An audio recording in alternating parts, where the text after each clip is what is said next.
Hello po sa lahat po ng mga nagmamahal at sumusuporta kay Miss Bel Mariano and Mr. Donnie Pangilinan.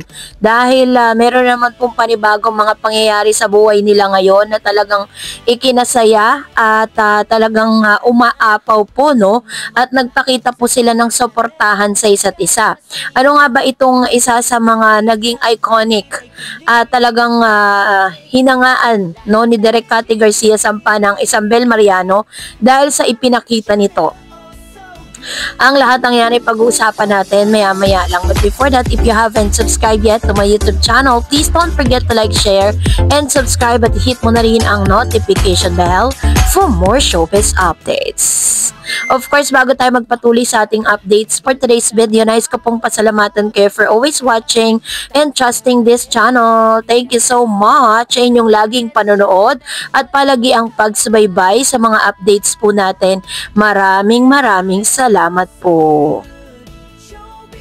At ngayong araw, bago tayo dumako sa ating proper topic, of course, for today's video, ay magbasa tayo ng ilan sa mga komento ninyo sa comment section dahil ang dami pong nagbigay ng kanilang mga opinion patungkol po dito po sa ating last update, ano. So, magbasa tayo ng mga comments ninyo sa comment section. Unahin po natin ang komento ni Miss Grace. Sabi ni Miss Grace Rosario, Bel is really blessed sa sobrang bait at napaka-gold-hearted girl.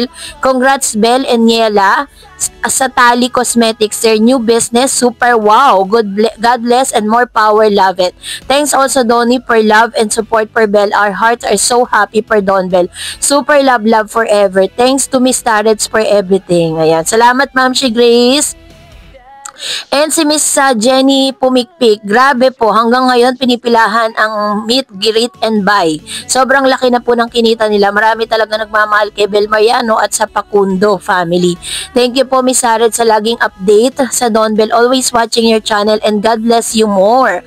Thank you so much po Ma'am. She sabi ni Miss Soledad Cosme, thanks again Miss Tarets for your update and videos. Your column and updates is the only one I've always waited every day. And I'm happy and satisfied for your update to Don Bel that I know it is true and undenying caption is in every videos and comment. Go Miss Tarets and God bless you more and always. Thank you Ma'am si Soledad Cosme. Sarap na magbasa ng mga ganito, ano. Sabi ni Miss Flora Pangan, wow, another blessing to our beloved Bel. Surely I will buy that Tali makeup. Thanks Donnie sa support sa inyong lovable babe think Bel. God bless and protect your both always, your solo projects and ganap. We love you both so very much. And sabi ni Miss Juana, how blessed you are, beloved precious gems, Miss Bel Mariano. How the Lord had filled your cups with enormous blessing. Give thanks to the Lord for all His provision, the great provider and the great healer. Philippians chapter 4 verse 19, God will meet all your needs according to His glorious and riches in Christ Jesus. The Lord faithful to all His promise. Psalms 145 verse 13, may the divine word of God teach you more His divine way, plans, purpose, so that you may walk in His divine truth and righteousness. And Psalm 86 verse 11, Mon Amor Bel, love you with the love of the Lord, bless the Lord with all your soul, beloved Bel, and all that is within you. Bless His holy name. Ayan, gaganda naman ng mga memory verse na ito, Ma'am si Juana Baldovino. Ayan, so pares tayo ng mga faith, ano. So, salamat po ha sa inyo pong mga komento at pagbibigay ng inyong mga opinion patungkol po sa ating latest updates, ano. Dahil talaga naman ang gaganda po ng mga nagkaganapan ngayon sa buhay ni Miss Bel. Matapos ko pong ihatid sa inyo na si Bel ay sumabak na rin sa business. No, sumabak na rin kasi sa pagninegosyo itong si Miss Bel Mariano, ang Gen Z actress na si Miss Bel. Kasama niya ang kanyang younger sister na si Daniela Mariano para sa kanilang tinayong makeup line business. Dream come true nga ito para sa kanilang business na ito na ipinangalan nila sa kanilang youngest sister na si Natalia. I'm so happy that this finally happened, Daniela, and I have been working so much dito sa product na to our team. Dream namin tong dalawa ni Daniela and we're doing it na, sabi ni Belle. Yung buong concept pala nito ay talagang pinag-isipan ng todo, no?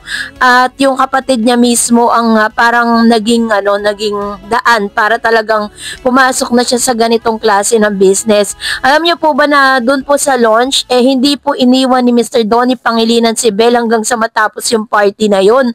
Nandun talaga siya, as in talagang, sabi nga po ng mga netizen na kahit gaano po ka-hectic ang schedule nitong si Mr. Donnie Pangilinan, never niya pong iniwan si Belle. Nandun talaga siya to support Miss Belle Mariano. And doon mo naman talaga makikita yung genuine or yung sincerity ng isang tao kapag naglalaan siya ng oras para sa'yo, diba? So yun po yung ikinatuwa at ikinakilig ng ilang mga netizen matapos nga natin silang makita doon. Pero sa interview po, no, kasi sa lahat po ng mga nakapanood na nito pong meet, greet, and buy, meron pong sinabi si Direk Cathy Garcia Sampana doon. Meron kasi mga nakapansin na parang hindi ganun kalaki yung character. Although, isa siya sa mga main character doon kasi siya sa mga anak ni Miss Maricel Soriano Pero, hindi ganun karami yung kanyang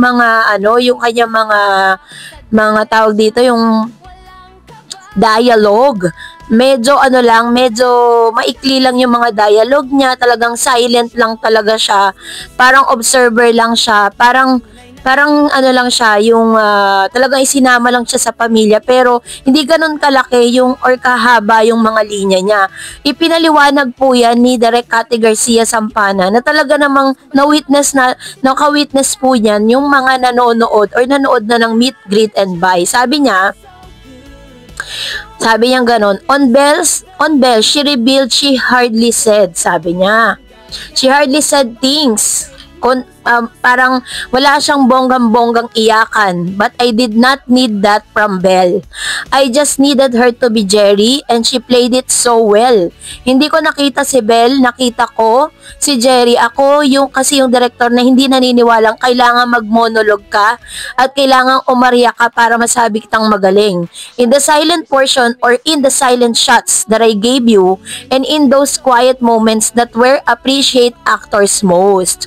So, talaga palang sinadya yun ni Direk Cathy Garcia Sampana because she knows na mabibigyan ng justice nitong si Miss Belle Mariano yung kanyang karakter. Tama nga naman siya, 'di ba? Hindi mo kailangan ng mag-monologue ng napakahabang dialogue para masabi lang na magaling ka. Meron silang tinatawag na mata-mata Yung sa mata mo lang makikita mo talaga na na-express mo at nadadala mo at nagagawa mo yung karakter mo. Kaya talagang sobrang na-appreciate ni Direk Cathy Garcia Sampana Kaya nga po nung nagkaroon po ng offer na magkakaroon sila ng project ni Mr. Donnie, ay hindi po nag-atubili si Direk Cathy na talagang siya yung magdidirect para sa Don Bell. So, kaya naman sobrang happy tayong lahat na mag-antay dun sa kanilang comeback movie or comeback series na gagawin. And of course, syempre, congratulate din natin ang buong cast and ng directors and crew and also ng mga actors and actresses na gumanap dito dahil naka 120 million na po sila ng total sales dun po sa ilang araw pa lang po yun. Tapos ngayon, napapanood na rin po sila sa iba't ibang lugar sa ibang bansa. So, ibig sabihin, mas lolobo pa yan, no? Mas lalaki pa po yung kita nila dyan. Kaya magantay po tayo kasi alam ko na mas marami pong supporters na manonood niyan sa ibang bansa.